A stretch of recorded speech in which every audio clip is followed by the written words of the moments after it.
any person may become great. There is a principle of power in every person.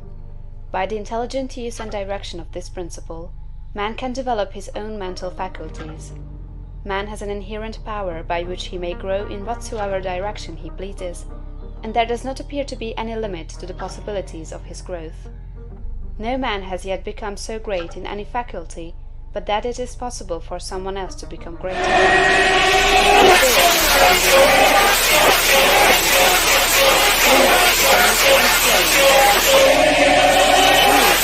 Talent. Talent may merely be one faculty developed out of proportion to other faculties, but genius is the union of man and God in the acts of the soul. Great men are always greater than their deeds. They are in connection with the reserve of the power that is without limit. We do not know where the boundary of the mental powers of man is. We do not even know that there is a boundary. The power of conscious growth is not given to the lower animals. It is man's alone, and may be developed and increased by him. The lower animals can, to a great extent, be trained and developed by man. But man can train, and nothing that man can imagine is impossible of realization. Man is formed for growth, and he is under the necessity of growing. It is essential to his happiness that he should continuously advance. Life without progress becomes unendurable, and the person who ceases from growth must either become imbecile or insane. The greater and more harmonious and well-rounded his growth, the happier man will be. There is no possibility in any man that is not in every man. But if they proceed naturally, not two men will grow into the same thing or be alike. Every man comes into the world with a predisposition to grow along certain lines, and growth is easier for him along those lines than in any other way. This is a wise provision, for it gives endless variety. It is as if a gardener should throw all his bulbs into one basket. To the superficial observer they would look alike, but growth reveals the tremendous difference. So of men and women, they are like a basket of bulbs. One may be a rose, and add brightness and color to some dark corner of the world. One may be a lily, and teach a lesson of love and purity to every eye that sees. One may be a climbing vine, and hide the rugged outlines of some dark rock. One may be a great oak among whose boughs the birds shall nest and sing, and beneath whose shade the flocks shall rest at noon, but every one will be something worthwhile, something rare, something perfect. There are undreamed of possibilities in the common lives all around us in a large sense. There are no common people. In times of national stress and peril, the cracker-box loafer of the corner store and the village drunkard become heroes and statesmen through the quickening of principle of power within them. There is a genius in every man and woman, waiting to be brought forth. Every village has its great man or woman, someone to whom all go for advice in time of trouble, someone who is instinctively recognized as being great in wisdom and insight.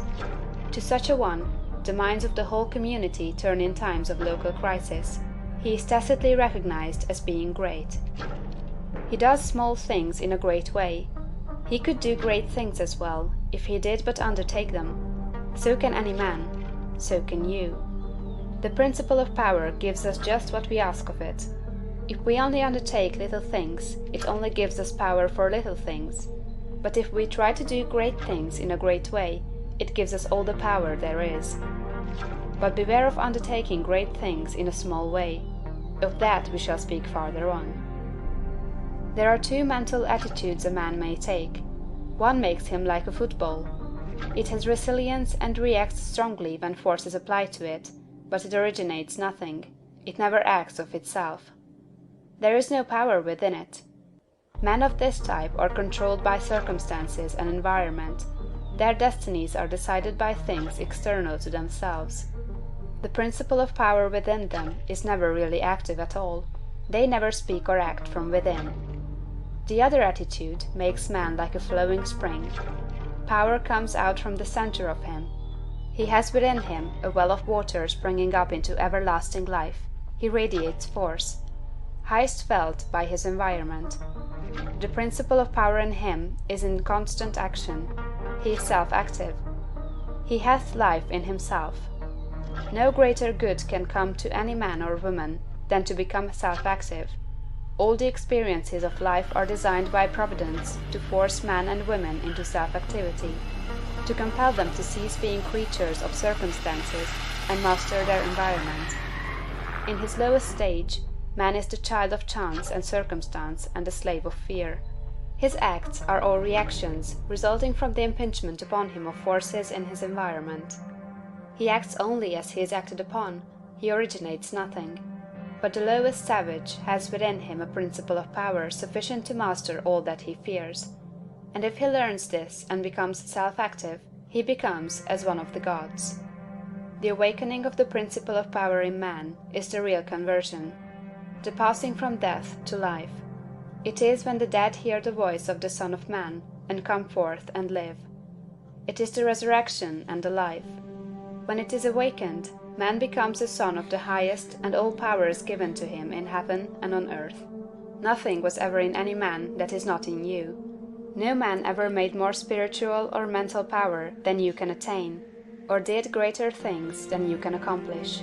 You can become what you want to be.